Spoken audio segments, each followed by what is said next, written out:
Hello, everyone. My name is Haley, and I'm a steering committee member for planning this conference.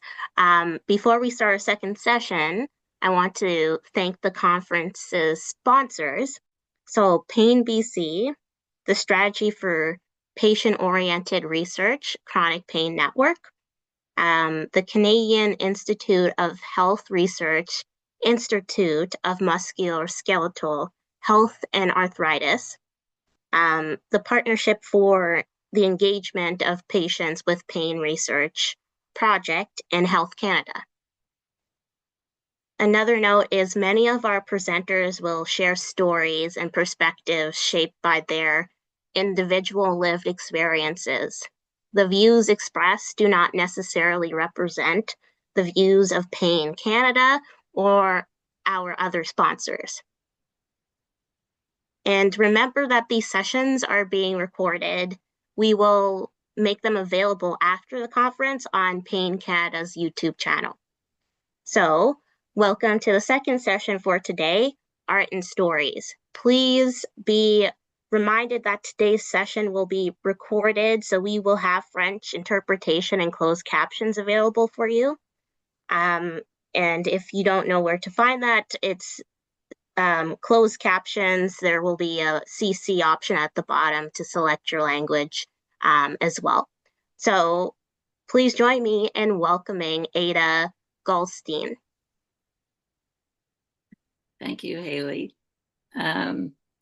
Welcome everybody to this art and story session. It's entitled Painful Truths, Common Threads in a Tapestry of Chronic Pain and Identity. I respectfully acknowledge that the land on which I'm located to share today's stories is on the unceded and traditional territories of the Musqueam, Squamish, and Tsleil-Waututh nations.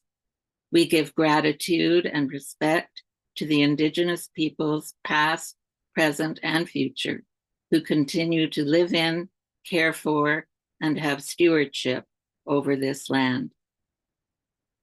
Today, we'll be viewing 4 deeply personal digital stories that are part of a collection of 8 presented during this conference. The other 4 were on Tuesday.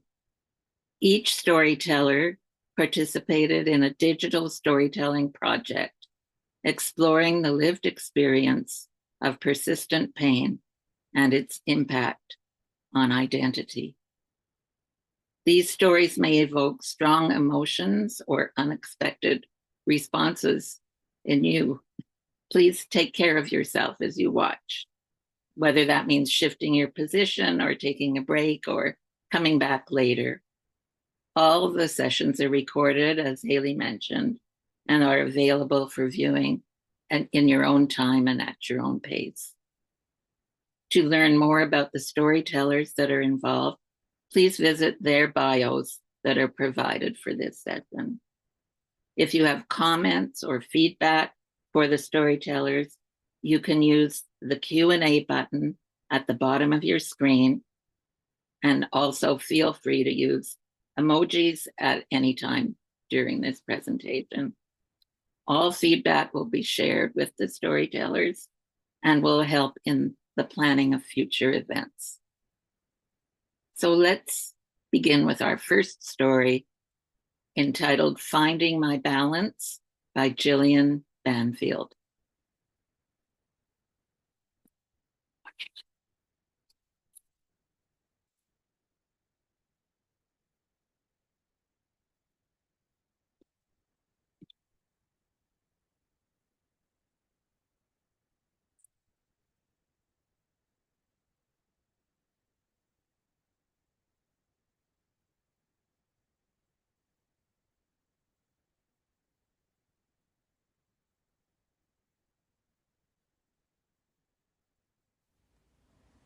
When I was 8 or 9, the rheumatologist told my mom she didn't believe me when I said that the probing of my swollen joints didn't hurt. I remember the way the doctor always held my hand in her hands, palpating each knuckle. She attempted an encouraging smile, as she searched my face for evidence of the pain she thought I was lying about. Her hands were clinically cold and pale, like the examination rooms I visited every month or so for years. I really don't remember that pain. It started so early, before I even had language. How could I be expected to understand a completely normal part of my life as something foreign and unwelcome? There's a picture of me at about 2 years old, sitting on the floor in a party dress, holding my pink bunny and looking up at the camera. By that age, I was starting to learn that the hard things that were happening to my body were hard for my family too. I had already started to learn that being a good girl was to hide parts of myself that were hard for others. I didn't want my family to be unhappy, and I didn't want to feel like a burden. Pain very clearly shaped my identity in ways that I've only started to unravel in middle age. Learning to recognize my pain and the role it has played in my life has helped me further figure out who I am. It's not a silver lining or a bright side. It's just how life works, I think. The pain is part of me, and it has a way of bringing into focus the other parts of me. When walking became more painful, it led me to cycling. I found another way to move about the city, to experience nature, and another way to connect to my community. My love for cycling evolved into advocacy for cycling and for building communities where everyone gets to experience the freedom of movement.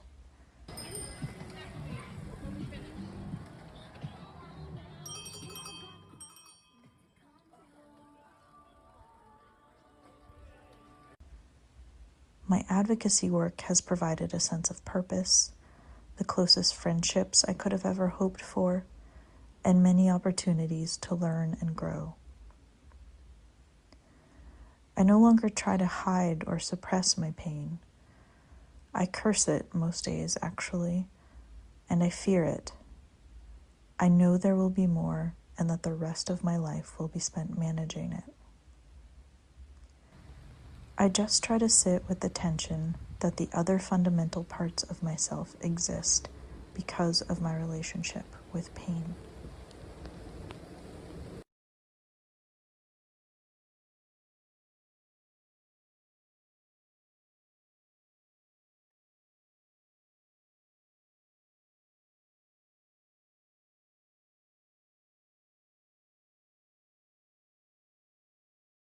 Thank you so much, Jillian.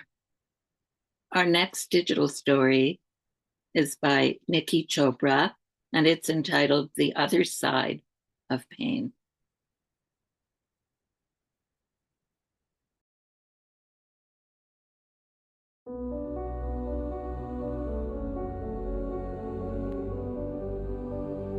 I came into this world full of questions and pain.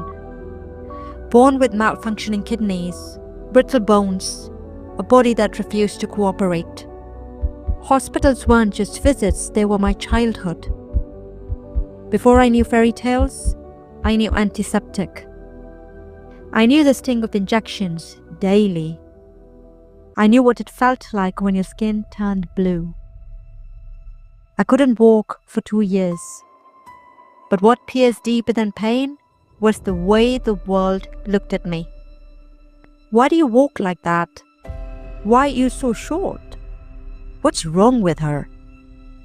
I started to believe them. I stopped dreaming, stopped trying. Because chronic pain didn't just live in my body, it moved into my identity. I became the girl who couldn't. The one people stared at, but never really saw. I wore invisibility like armor. Rejection became familiar. Even love felt suspicious, because I thought I was just pity in disguise. One day, I won a horse riding competition, For a fleeting moment, I felt powerful, seen. And then I saw him, a man in the crowd, staring like I was something to figure out, not someone to celebrate. One look, one stare, and my house of confidence collapsed. Again.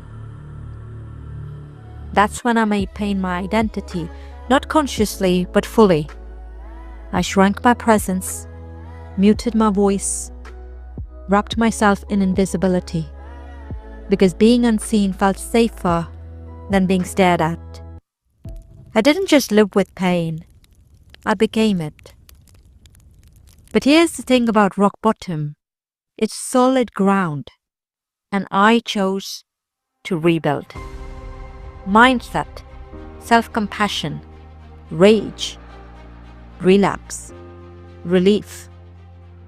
It wasn't easy, it wasn't linear, but it was mine.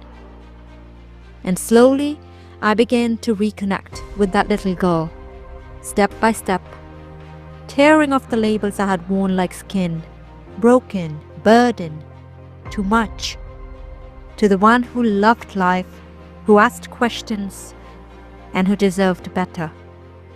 I started to meet myself beyond the pain, beyond the diagnosis, beyond the stares. Today, I live in a body that still carries pain, but it no longer owns me.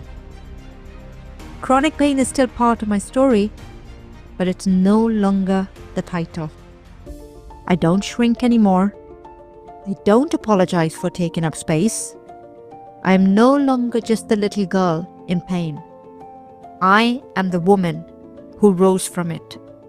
I walk with pride, I travel the world, and I move with purpose. You're not broken. You're not your diagnosis. You are not invisible. You're not too much. You are becoming. There is another side to pain, and I am standing in it.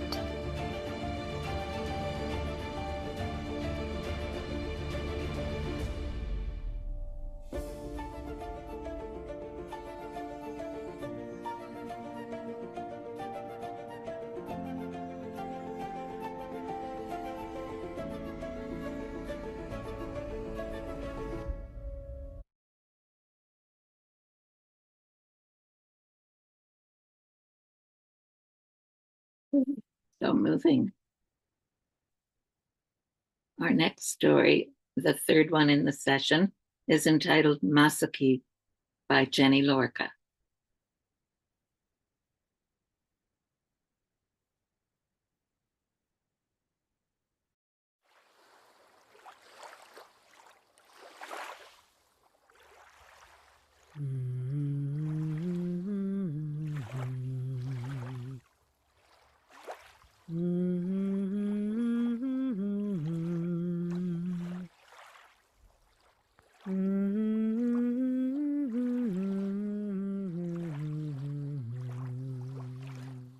Pain is a language beyond words. Yet as a Canadian-born Filipina, it's one of the only languages I speak fluently. Masakit is a word that's knitted into my porous bones, braided into brittle hair, stitched into sinews, molded to my melanin. Masakit. I am 5, racing my cousin down the stairs of the Hudson's Bay, ignoring the shouts of our parents. Aya, mahulog ka, you're going to fall. I slip and tumble down each hard, unforgiving step and come to a battered heap at the bottom. Masakit, I wail. Masakit. It hurts. Ikaw isang nyog. All my life, I've shuffled around the edges of my Filipino identity, knowing that the key to embracing it, language, was missing. Filipina ka? Do you speak Tagalog? Opo.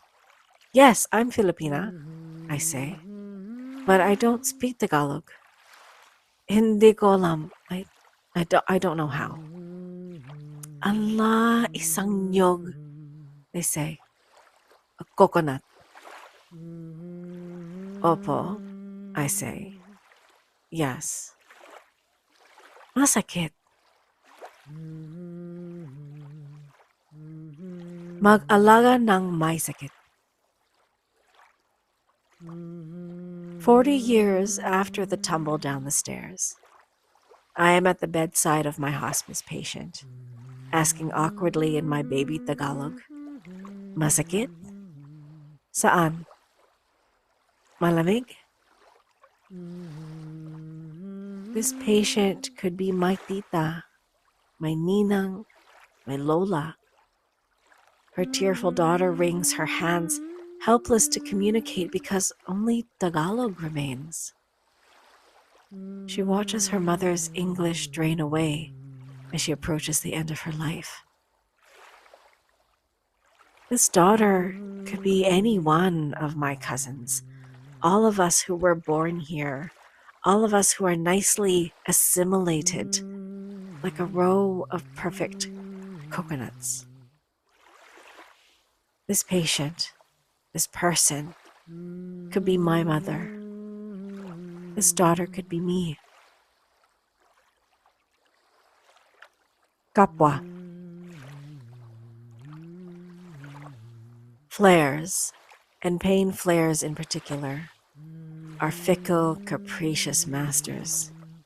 Anything can set them off like a landmine that makes me scramble to reorient and assess. What did I eat? How did I sleep? Did I overdo things today?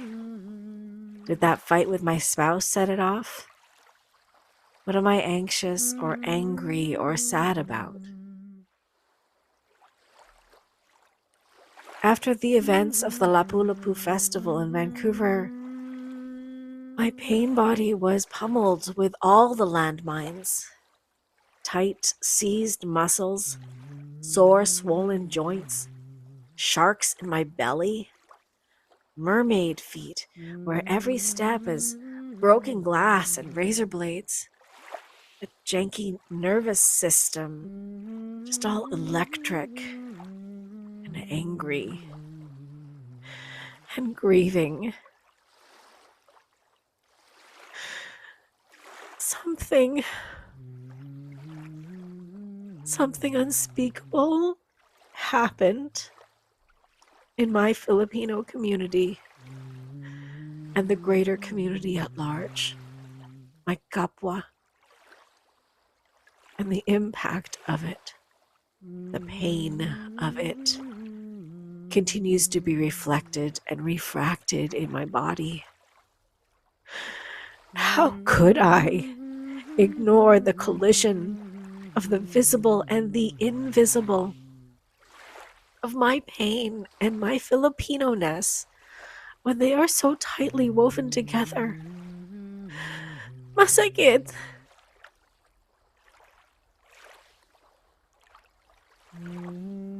Pamilya. At a family gathering, I lean heavily on my butterfly cape. I shift uncomfortably and wince, and one of my cousins notices. Masakit? She asks. I nod. But can you bear it? She adds. Hindi ko alam. I don't know.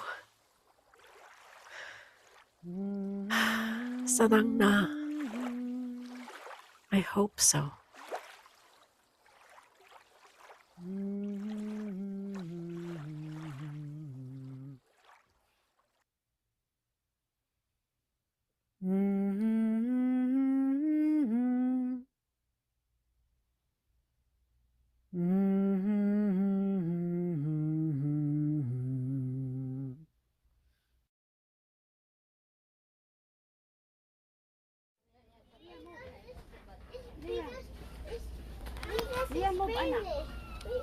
Finish, Mama. It's finished.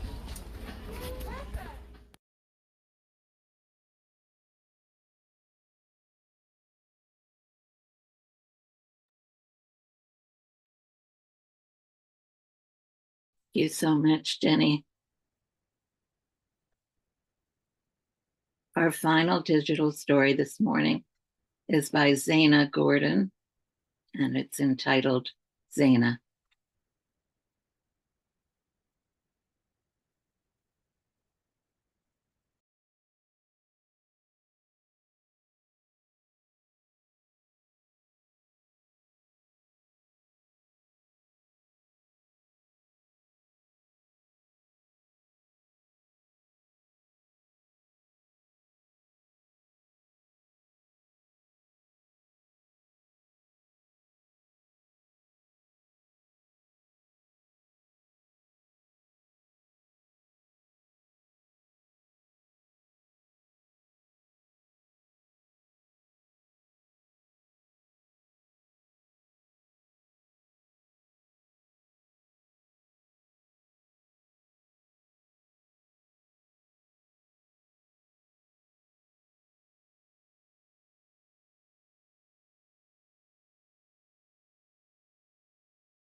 The expectations were high for me as a child.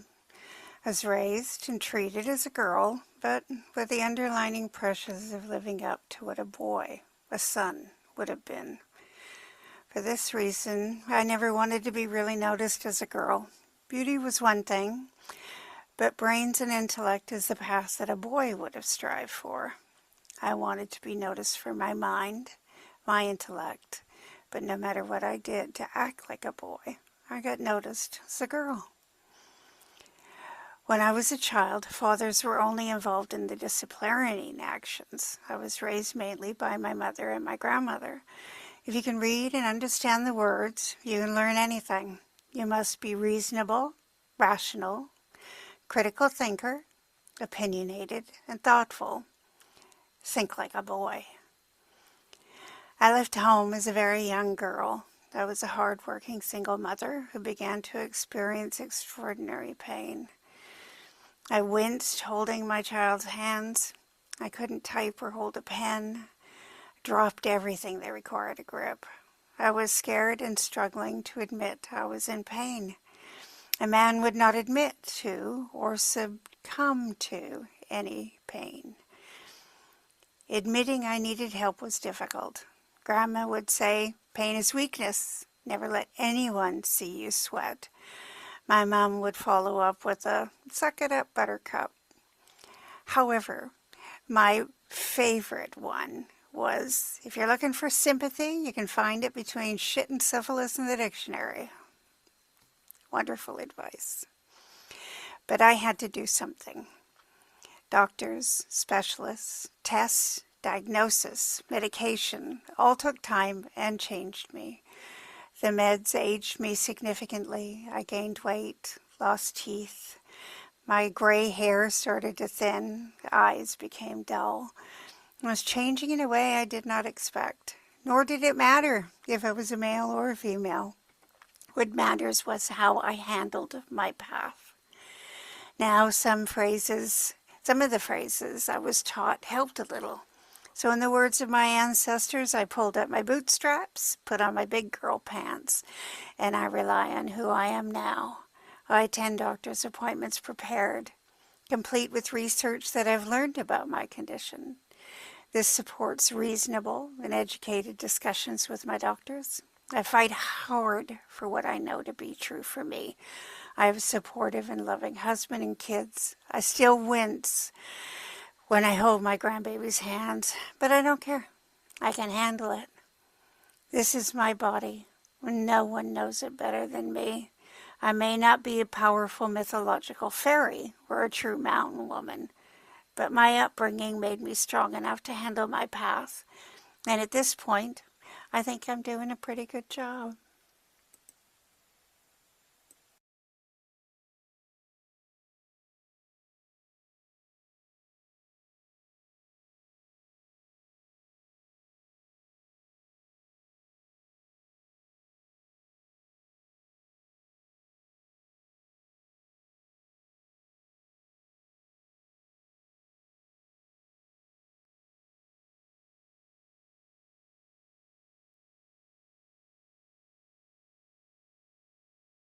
Thank you so much to all the storytellers. And we're very lucky today that the 3 of the 4 are here with us. Jillian is here. Nikki is here, although she's not able to come on to the screen, but we'll hear her voice. And Jenny is here. Zaina wasn't able to make it. So maybe I'll ask the 3 of you who are here, just your impressions today, how you were feeling today watching back on the stories you created and the others. How about we'll start with Jillian first, if that's all right, Jillian. Sure. Thanks, Ada. I guess for me, we made these stories in the summer, and it's been a little while since I've watched my own.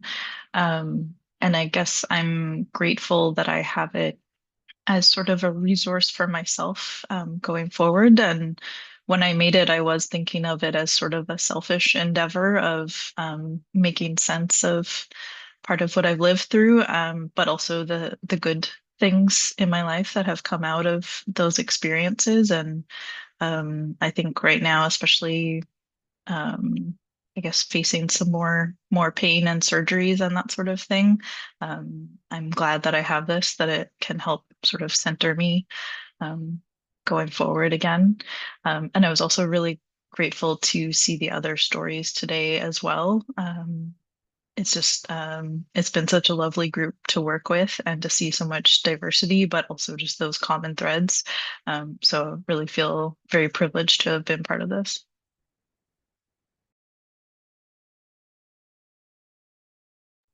Thank you so much. It's all very moving and touching, and thank you for sharing your wisdom. And Nikki, how about yourself? How was it for you today looking back? Hello, everyone. I'm Nikki. And first of all, I'm so grateful to be here.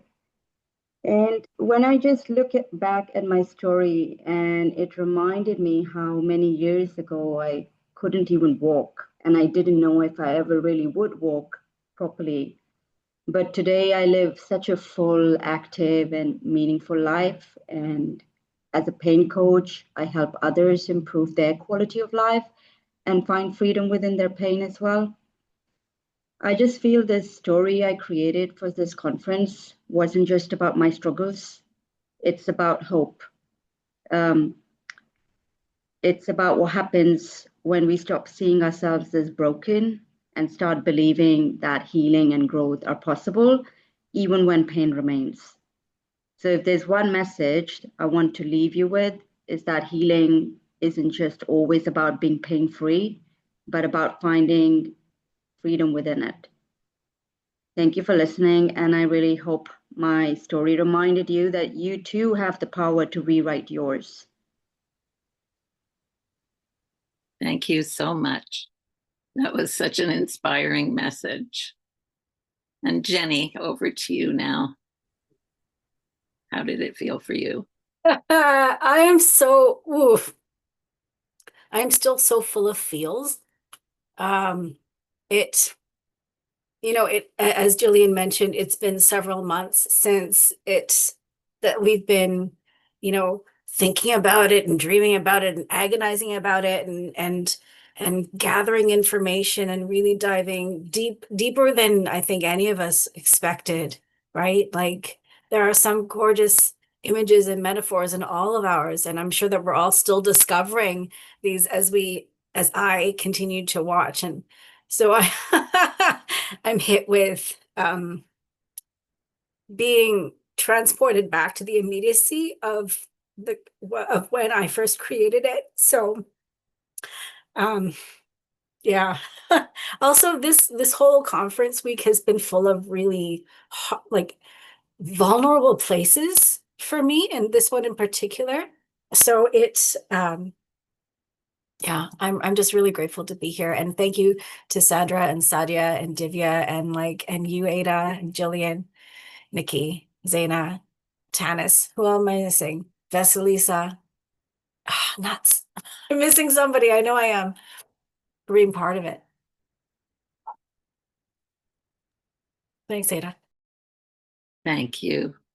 Yeah, I think you speak for a lot of us in how you're feeling too. That I feel quite choked up right now too.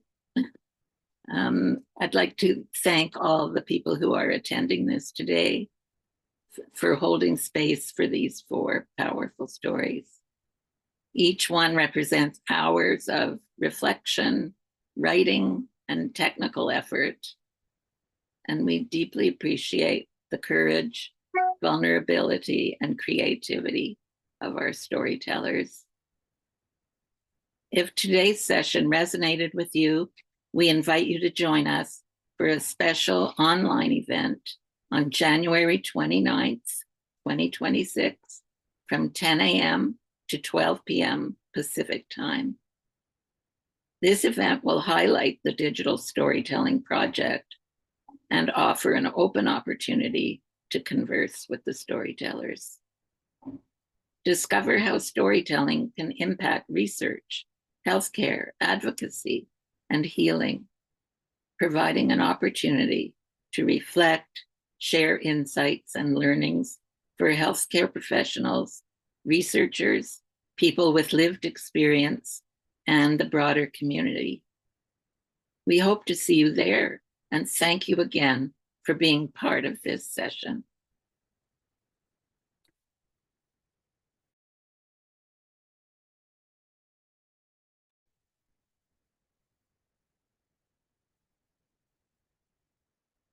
So thank you so much for sharing your stories, these stories, and they present sort of your background, but also give some visuals of how pain manifested for each individual and how it's different, and how it impacted you overall. So again, thank you so much for that.